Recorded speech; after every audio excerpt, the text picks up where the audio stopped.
আরে ভাই আপনি পাগল হয়েছেন নাকি? আমি কি জন্য 3000 টাকার মাল আপনাকে 2000 টাকায় দিতে যাব?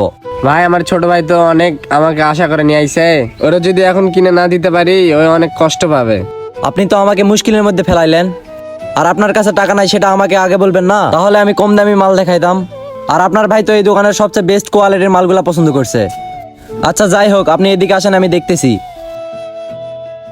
এই যে নেন ভাই আপনার জ্যাকেট। এলেন ভাই।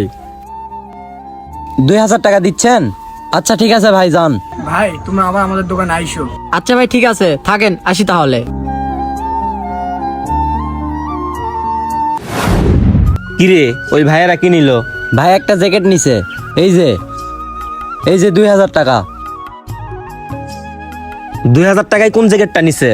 ভাই ওই জায়গাতে একটা কালো জ্যাকেট ছিল না, ওই জ্যাকেটটা বিক্রি করে দিছি। কিরে ওই জ্যাকেটের কিনা দামই তো 2000 টাকা, ওটা 2500 টাকার নিচে তো বিক্রি করাই যাবে না।